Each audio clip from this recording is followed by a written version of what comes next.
Welcome to The Book Carriers, your favorite book club podcast. I'm Cassandra, the hopeless romantic book carrier. I'm Angela, the logical book carrier. And I'm Becca, the sentimental book carrier. We are three 30-something best friends and busy moms who live vicariously through the stories we read. So grab your cup of coffee, get comfy, and let's get lost in a great book together. Hello, book carriers. Welcome back to another episode. We're so happy to be here. Hi, ladies. How are you doing? I'm doing great. Doing good. Good to see you guys. You chicas. Excited to be here. So we're so excited because we're doing something a little bit different for this episode. So we thought, we would take a moment, an episode time slot to give you a little bit of background about who we are, how we became friends, why we love to read, what our reading journeys have been personally, because I think it's interesting because they're different for all of us. And that bleeds into our thoughts and our emotions that we have behind the books that we read. And so we want to make sure that you guys can see that and understand that part of us. And I think it would help our listeners know how we are so different and our viewpoints are so different and what we like is so different. But I think that's what makes this so interesting too. Yeah. Yes. And I do want to give a shout out to a podcast that they had this episode where they introduced themselves and they talked about their reading journey, and I thought it was really fun. So that's Lit Vibes Only. Shout out to you guys. Loving y'all's podcast. And so we're excited to do, our own deep dive into ourselves. Yeah, that was such a cool idea. Okay, so starting off, we kind of wanted to take a moment to talk a little bit about how we became friends. How did the three of us end up together and where it all started? I think we should start with who's been friends the longest. So I think y'all take the cake with that one. Barely. Because Cassandra and I became friends in first grade. First grade. Yeah. And so Cassandra and I have been friends for 28 years. Woo! That is ridiculous. Wow. When I did the math, I was like, there ain't no way. But it's true. We have been friends for almost 30 years. My gosh. Wow. And our friendship is a legal adult. Yes. Yes. More than Has a family, has almost kids. middle-aged. Yes. Middle age. Oh my God. Oh my God. Don't put a receding hairline on our friendship. Okay. But no. So we became friends. We went to the same elementary school. We lived on the same street whenever we first started elementary school. And so we did a lot of play dates and went to each other's birthday parties and all the things. And then I transferred to a different elementary school. That's where I met Angela. Mm-hmm. And then we all ended up together at the same middle school. And yeah, I don't think it's by mistake, because Angela and I became friends separate from, you and I, Becca, because I think in middle school we had different teams. Wasn't it teams? Yeah. I was a lone duck in my own team. And you two and our other best friend Anna were all on the same team, and I was just cast off. It was actually really sad because you literally were by yourself, and we were all on yellow team. Yeah, I remember that time period, and I just remember being sad that I wasn't with my friends. Mm-hmm. So yeah, because we had you had gone off to another elementary school, and you made your other elementary school BFFs, and I was respectful of that, but then it just so happened that, Angela and I became BFFs pretty quick, pretty fast friends, I would say, because we were in that same homeroom class and both played the same instrument. Yes. And do you remember, Cassandra, how we started talking? Do you remember? Are you referring to the handwritten notes to each yes. other?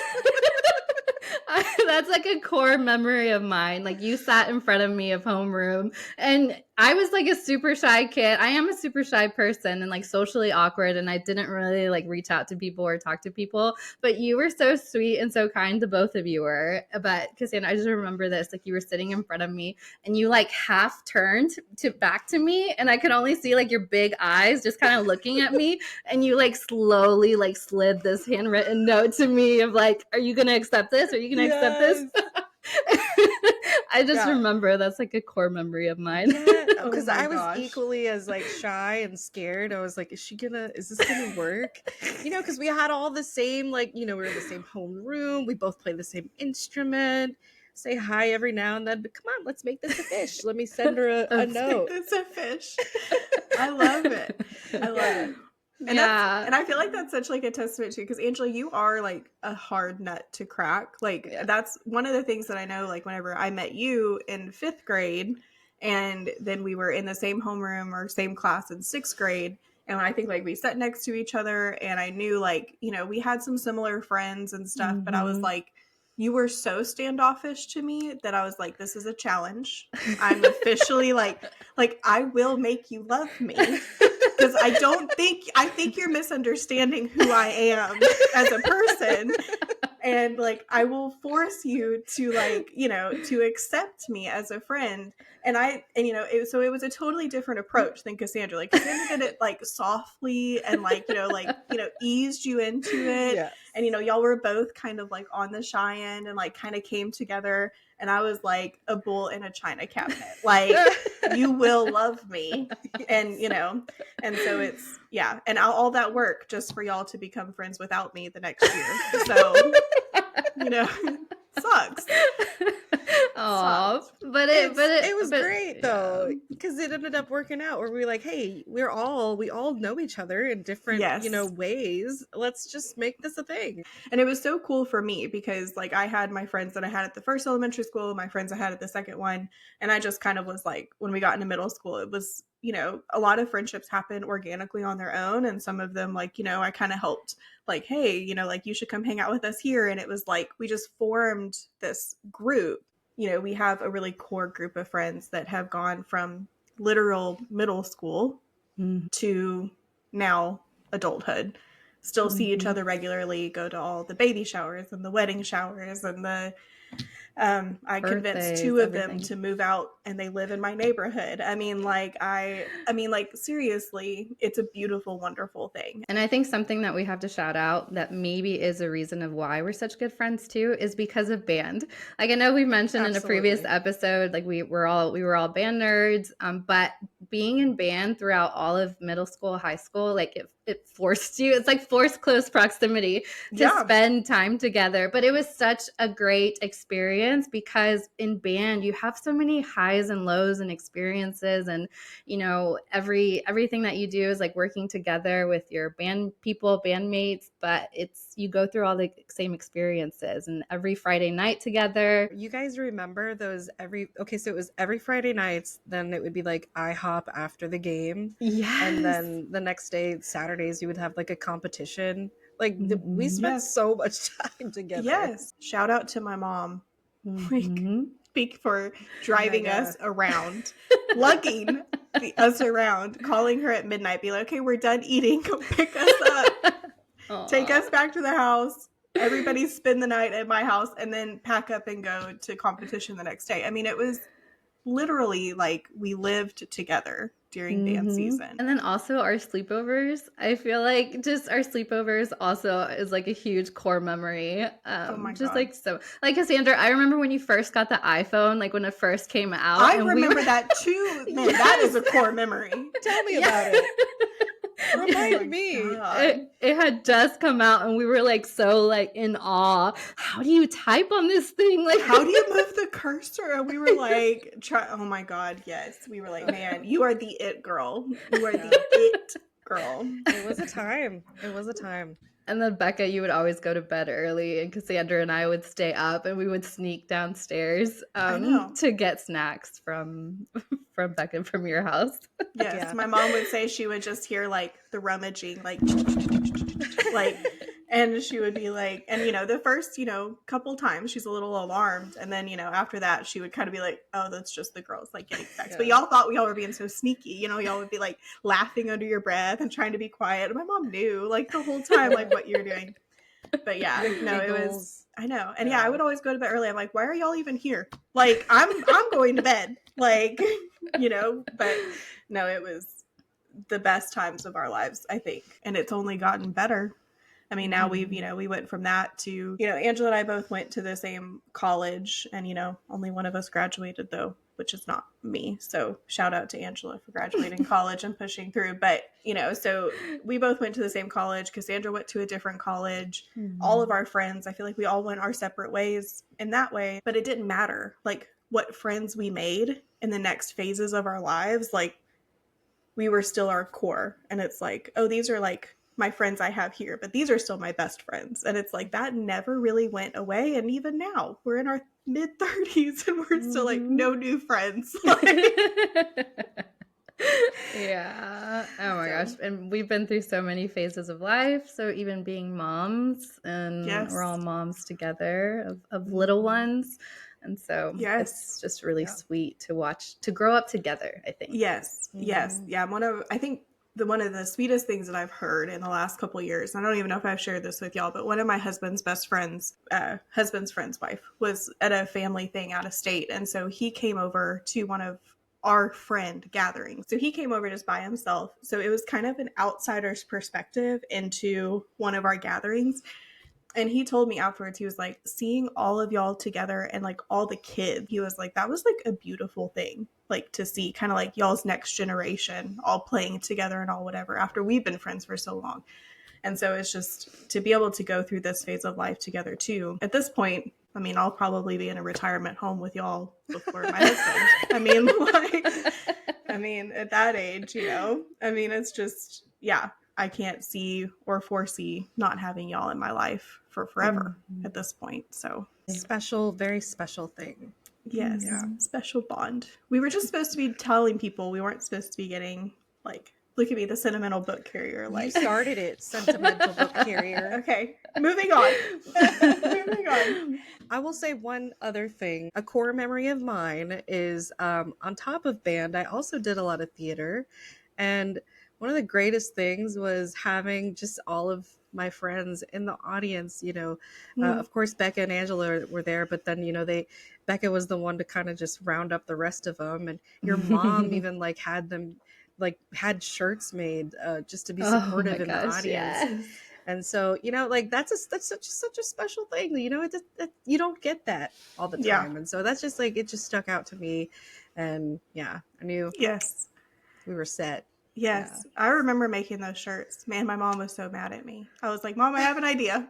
She was like, oh no. Did you realize this undertaking? Yes. Yeah. Mom was, for those who don't know and haven't listened to the podcast before, my mom passed away this past year. So anytime I talk about her, I might get a little emotional. So I'm going to try to rein it in. But I do remember she was the type where we would go to her and be like, we have this idea. And she would be like, my Becca girls, like, this is just I've been working while she's like grabbing her purse to take us, it's like, she could have just said no, but she never did. She was always game for it. She always wanted to help. And I think, she secretly loved it. She loved to be the mama hen. I mean, that was her thing. So, I remember making those shirts, and I remember we spelled out your name. We each had a letter. And then, but I think I invited like one too many people. So I was like, you get to be the exclamation point. So it was like, Cassandra, had like the whole thing. Yeah, I'm so glad you brought that up. I had forgotten about that. Me too. And it's such a core, even making the shirts is such a core memory too. Yes. Going to Michael's, I think, and like grabbing t-shirts and all the materials and stuff. And trying to text everybody for their shirt size and making sure that we had the right color. And I was like, no, it has to be zebra print. It has to be green because that's her favorite. Obsessed. And it was like, oh my gosh. So funny because it was a minor character. It was a minor character, yet all my friends come out to support me in that, I could be a tree and they would be there. So oh, for sure. 100%. Yes. Yeah. Obnoxiously so. Yes. Any musical that you weren't the lead on the stage, it took everything in me not to like barge into your professor's door and be like, are you deaf? Are you blind? Yes. And I think our listeners should know our outro song is actually sung by Cassandra, and it's her wonderful vocals. And so, and the music, our intro music was created by Cassandra and her wickedly talented, also theater, major husband. Yes. So so now y'all together Y'all are a powerhouse. So I think next we wanted to talk about our reading journey. So Yes. how did we get into reading? What was our reading history like? And so I want to go first because I think it's like really common the way that I started to read. I think it's probably like half of Book Talk and how they started to read. Because of course, my journey started with Harry Potter and just being enthralled in those books and going to the midnight releases with you all and just staying up really, really late and finishing those books. And so definitely, I think Harry Potter and how so many other people I'm sure have read. Because before that, I was not into reading. I can tell you guys, even in middle school, reading class was my first B that I ever had. Like, and so I just did not ever enjoy it. But I think it's that saying, and I think Becca, you've said it before, it's like everybody can enjoy reading. You just have to find what like you enjoy, like Right. the Find the right stories that book. you exactly. And so that's what Harry Potter was for me. And then of course after Harry Potter it was Twilight and all those midnight releases too for the movies and just all of that craze, of course.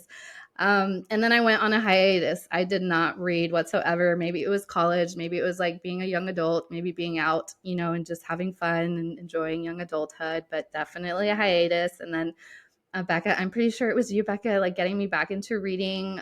And of course, it was ACOTAR, like A Court of Thorns and Roses. And everybody's, yeah. Exactly. Intro back into reading. I've heard it said that it's like the gateway to getting back into reading. So yes. I was in that same wave and I've read all those books. And then Becca, you got me into Zodiac Academy and then the rest is history, which I think so many people can probably relate and have such a similar experience to mine. Yeah. One of my memories was of Becca is actually, we were at the same bus stop and she was actually reading Harry Potter and she told me, she's like, "Oh, it's Harry Potter. It's like a really, really good book. You should try it."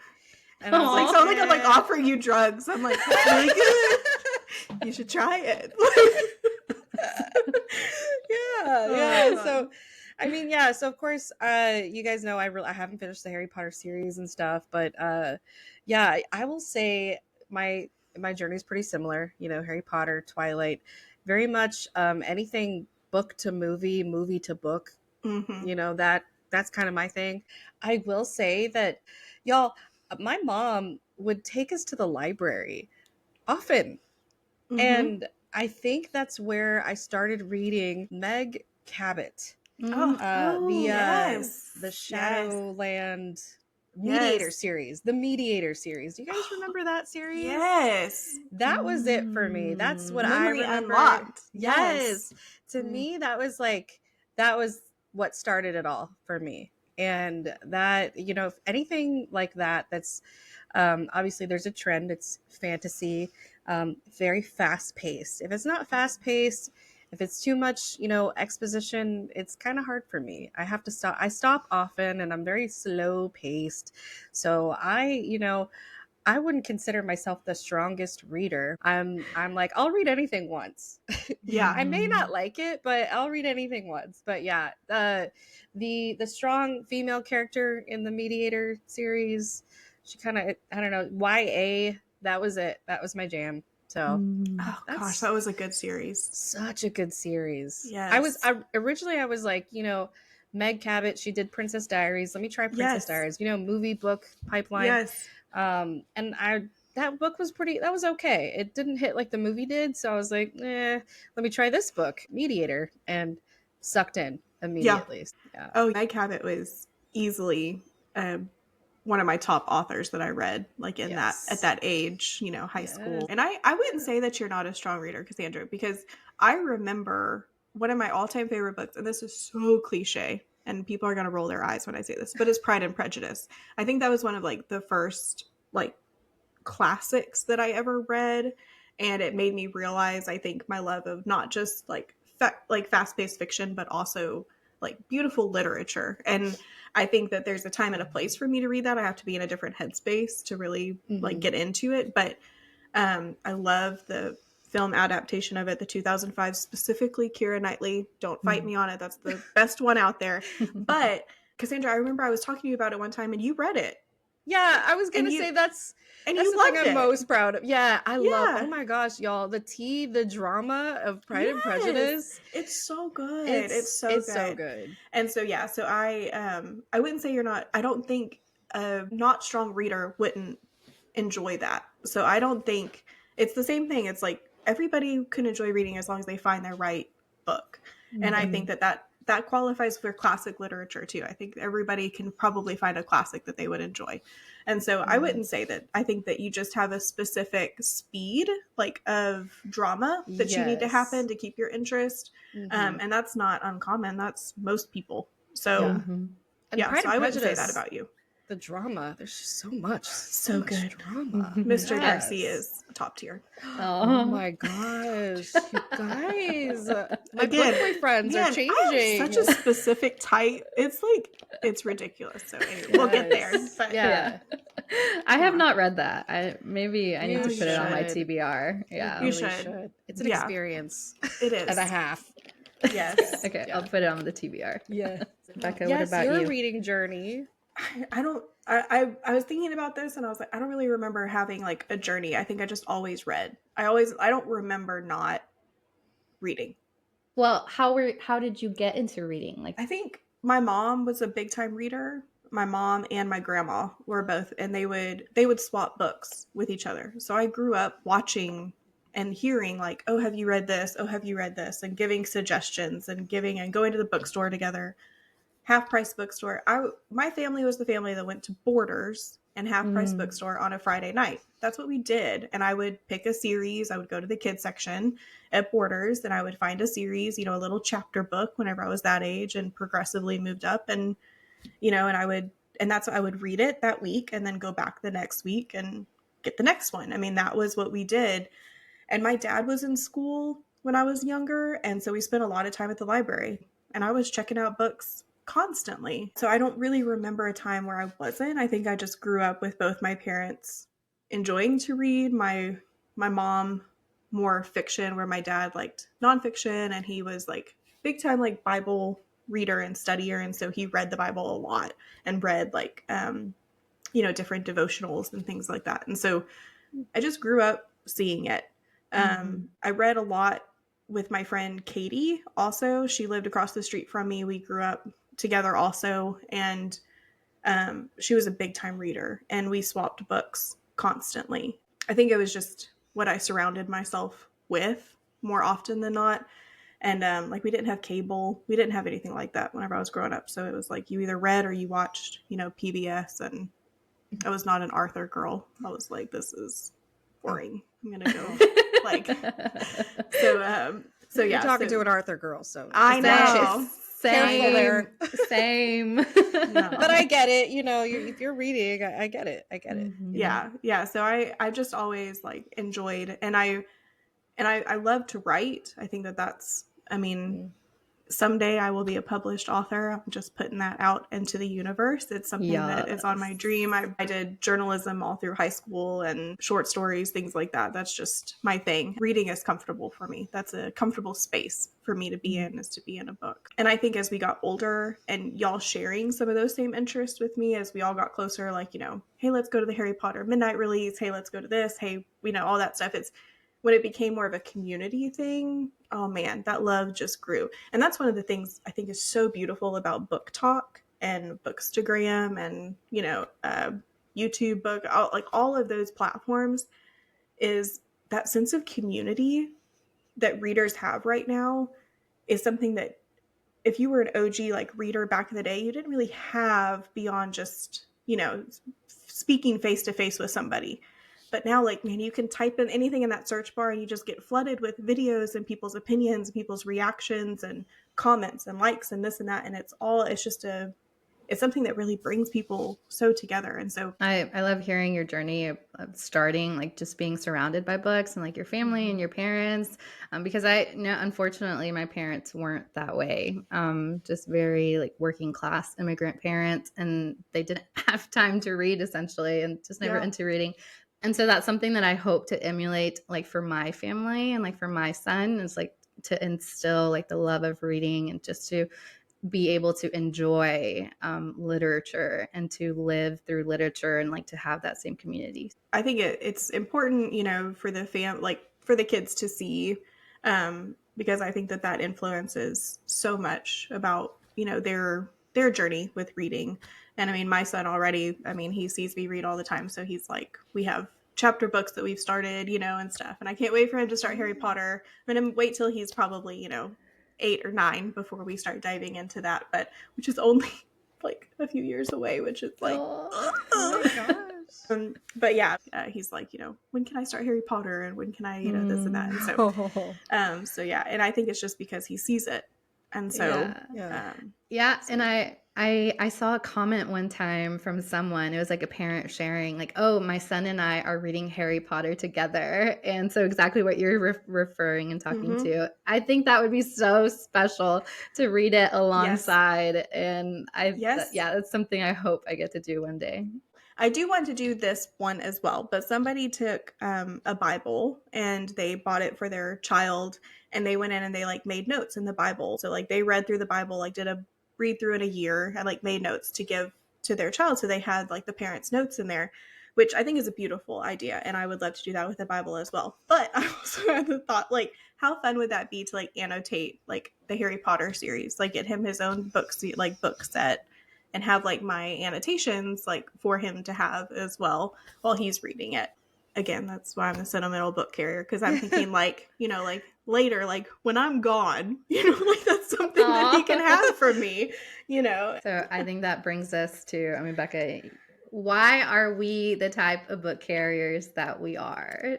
God. Yes, I'm the logical book carrier, and you guys are? I'm the hopeless romantic book carrier. Yes, I'm the sentimental book carrier, as I don't think I need any explanation, but we can dive into it if you'd like.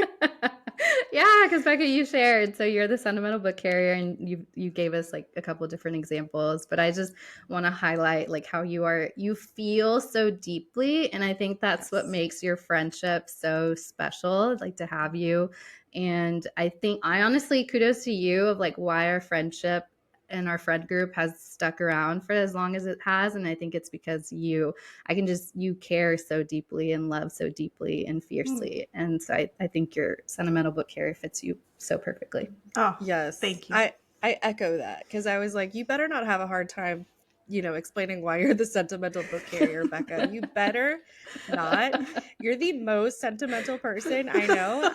I actually, I remember just being like so hard and like in a shell, and you kind of taught me how to feel emotions. And I don't know. I'm just saying. Make me cry. Well, then cry, my friend, because you're just like you just like, I don't know. You taught me a lot about how to care and how to love, and it's because we grew up together for so long. But I had such a hard exterior. Jokes were my thing. Just like making jokes, and you're like, but hey, like how like that can kind of hurt somebody's feelings or things like that. Yeah, for real. Yeah. And so I will say, like, I've learned a lot from you. Wow, thank you.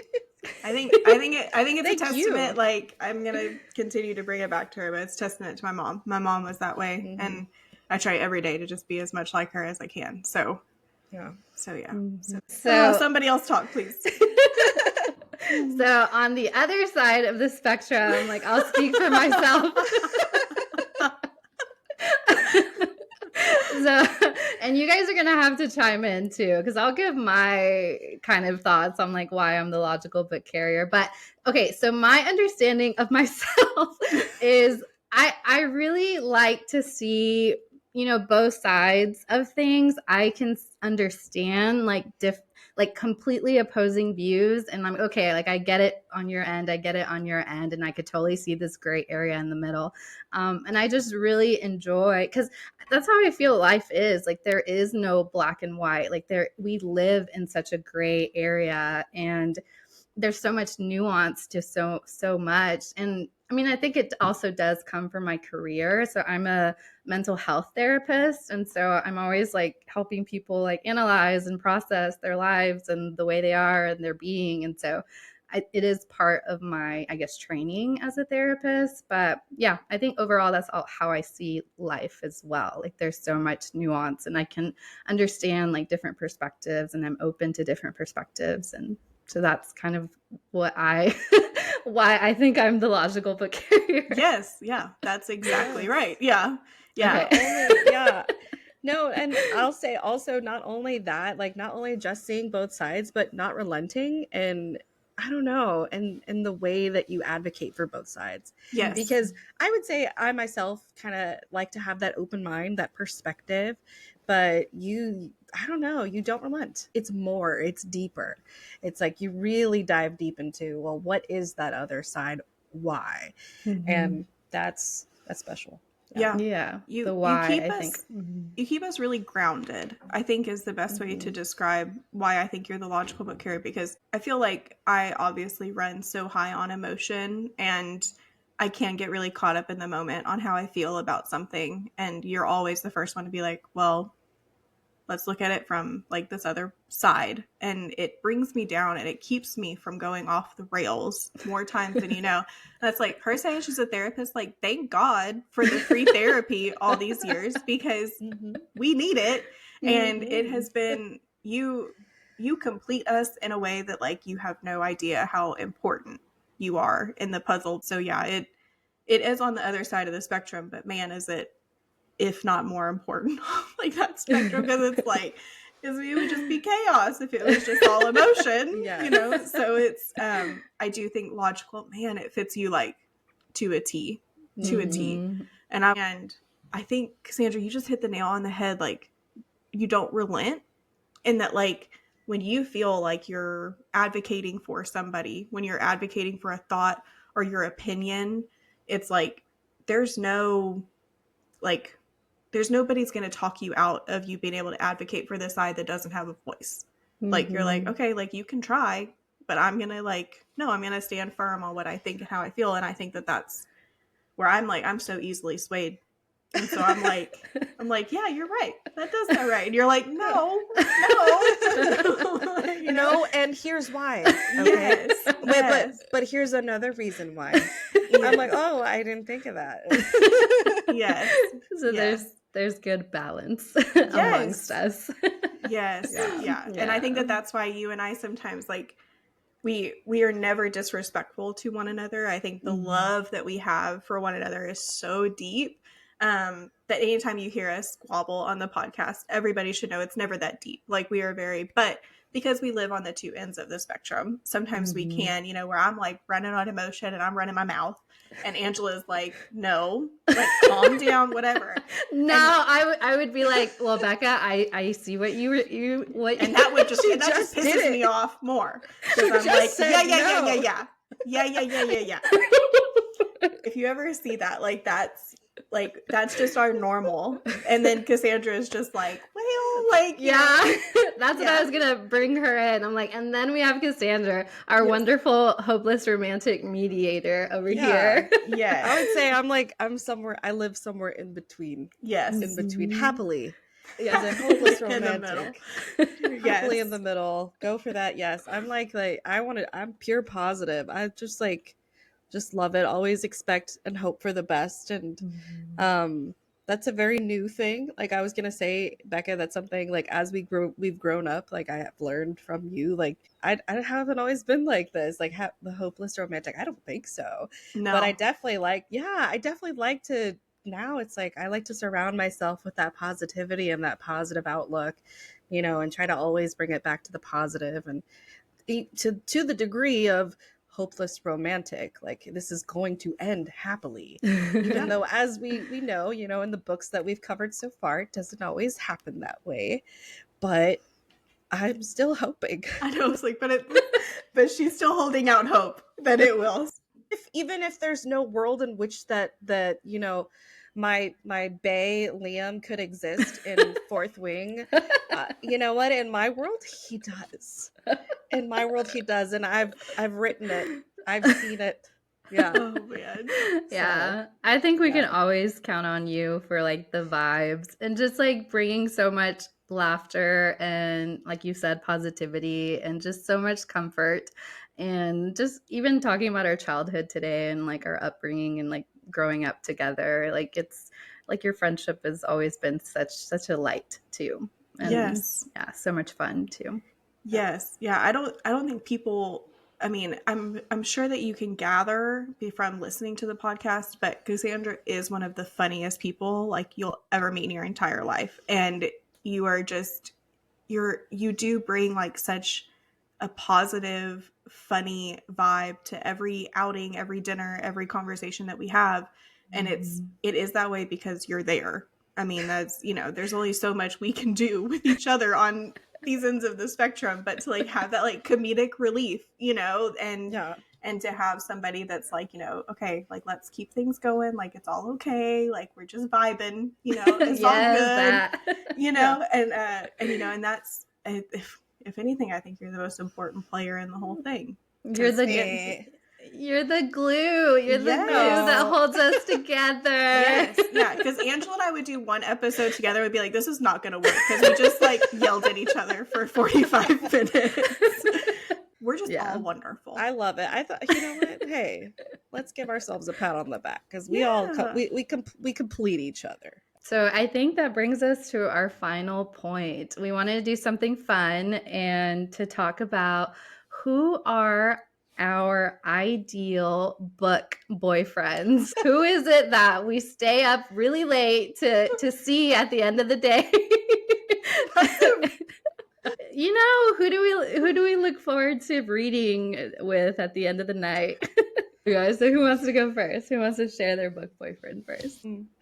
You know what? I was going to say that if it weren't for the question earlier about our reading journey, I would have totally forgotten about Jesse from the Mediator series. Yes. He was like the first ever, my exposure to having a book boyfriend. I would say the first ever. And I think he set a standard for the rest of my book BFs. I'm just going to say. Yeah. There's just, okay, so like I guess I would explain it as like my ideal book boyfriend is somebody who is caring, protective, loving, and also like has a bit of mystery to them. There's some layers to them. Not toxic. I love you, Zayden.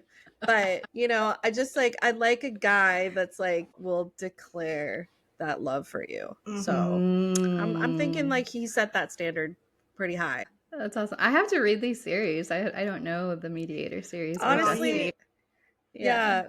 It's a fun one. It's YA. It's fun. I don't know if they hold up, but in my mind, they do. So. I think so. I think it's a totally different like story than anything you've ever read before. Probably, yes. It's a totally different take on like the supernatural realm and relationship types and things like that. Yeah, I'll say that like it's not a spoiler, but Jesse is a ghost, or at least from when I last read the series, he was a ghost. So it's like, there's that mystery that, the hopeless romantic, it's gonna work out. I know he's a ghost, but guess what? It's gonna work. Yeah, so you're gonna get married and you're gonna have babies. I live happily ever after. There's my take. Yeah. I guess I'll go next. Okay, so my ideal book boyfriend, I'm sure you guys can guess, but it is the morally gray villain. So this man who is ruthless and maybe on the surface looks, a little evil and like rough on the edges.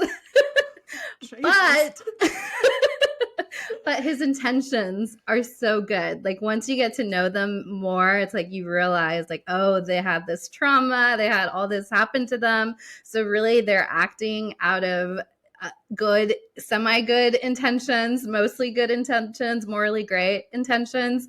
But it makes sense like why they're acting the way they are. And really deep down, they are a good person. So that's very important. I don't want like an evil just to be evil person. Like there has to be some true good intentions and some goodness in them. We've recently read Manacled. And so Draco Malfoy is my your boyfriend. man. Yeah, he's your That's man. my man. So yeah, and by the way, listeners, look forward to a Manacled episode. We definitely cover it, and Yes. you'll get to listen to it in a couple weeks. So, but yes, that's my ideal book boyfriend. Have you read the Never After series? No, I You have need not. to. They're the like Disney retellings of fairy tales, but the villain gets the happy ending, kind of. And so okay. it gives you like backstory on why the villains are the villains, and so you would like being able to justify their bad behavior. You know what I mean? Yeah. Like, yeah, and why they do what they do. Yeah. Yeah. Oh, and the other important thing to like the ideal book boyfriend for me is like they have to have such an undying love for, you know, the girl, and like they would do anything for them and they would burn the world down for them. They're not afraid to do anything because of like their undying love for this person. So that's also very important too. I think what's that quote where it's like the hero will sacrifice the girl for the world to save the world, but the villain will burn the world down for the girl. And it's like, yep, that's my type. That's my man. That's my man. Yes. So yeah. Becca, what about you? Who's your ideal book boyfriend? My type is a man who is so ruthless but can be brought to his knees like unexpectedly by a girl. Like my type is like somebody who like was not looking for a relationship. Like they are like, absolutely not. I don't want anything to do with this. And they like fight it because they don't want that, but they love the girl so much that they just decide to like give up on fighting it. And I don't really like book couples where the girl is just as tough as the guy. Like I kind of like when like the grumpy mean guy falls for the soft girl that kind of needs to be taken care of. Like my all-time favorite boy in a book is Darius from Zodiac Academy. Like he's everything to me. But I've always said like I always fall for like, I don't like when a guy is too nice, because I feel like when they're too nice and they're looking for a girlfriend, they just want a girlfriend to have a girlfriend. But like when it's a bad guy that falls in love, like they're only doing it because of her. It's not because they want to fulfill that next stage of their life or whatever. No, like I want somebody who like is like, I absolutely hate that I love you. Like, that's what I want. That's perfect. Yeah. I think that tracks with you for sure. Yeah. If you know my husband, you know, then yeah, I mean, like I got it in real life, you know. But yeah, and I'm currently reading the Boys of Tommen series, and Joey Lynch, for those that know, you two don't because you haven't read it yet, but he is everything to me. Like it makes me like physically hurt that I love him so much, and it's because he is so damaged, but the girl like just consistently is like, no, you love me, and he's like, no, I don't, no, I don't, no, I don't, no, I don't, but she's like, no, you love me, like you love me, and that's okay. And she's a little relentless, and it reminds me of me like trying to make y'all be friends with me, you know what I mean? And I think for my husband and I too, it's like we were together for a while, we broke up, and then we got back together, but he really pushed against it because we had broken up and we had been so hurt by it. And I was the one that was like, no, like, this is what we need. This is what we want. I know that we love each other and it's going to be fine. And I wore him down, just like I wore y'all down. And so that's any book with a boy like that is my book boyfriend. I think it's so fun hearing about our book boyfriends, because honestly, like hearing each of our responses, like the guys that we picked to be our husbands like really track, honestly.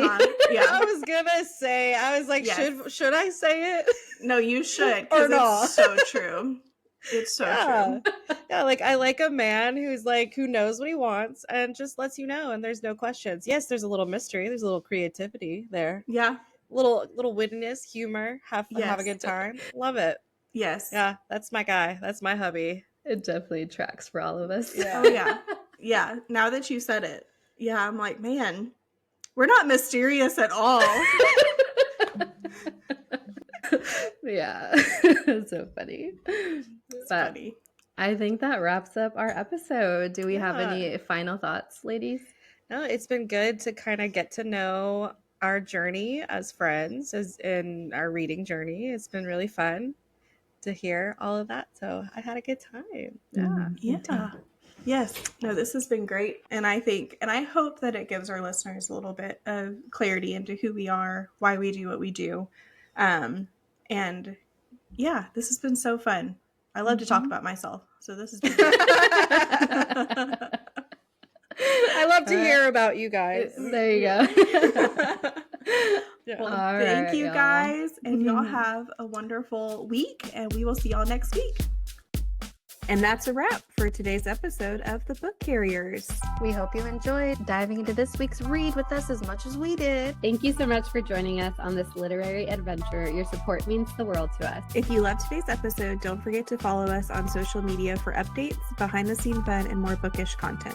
And if you're feeling generous, please rate our podcast 5 stars. Your reviews help other book carriers find us and join our growing community. Remember, we'll be back with a new episode every week, catching up on our latest read. Until next time, keep reading and living those amazing stories. Bye for now. Happy reading! I've been called to the pages, and it doesn't take long at all to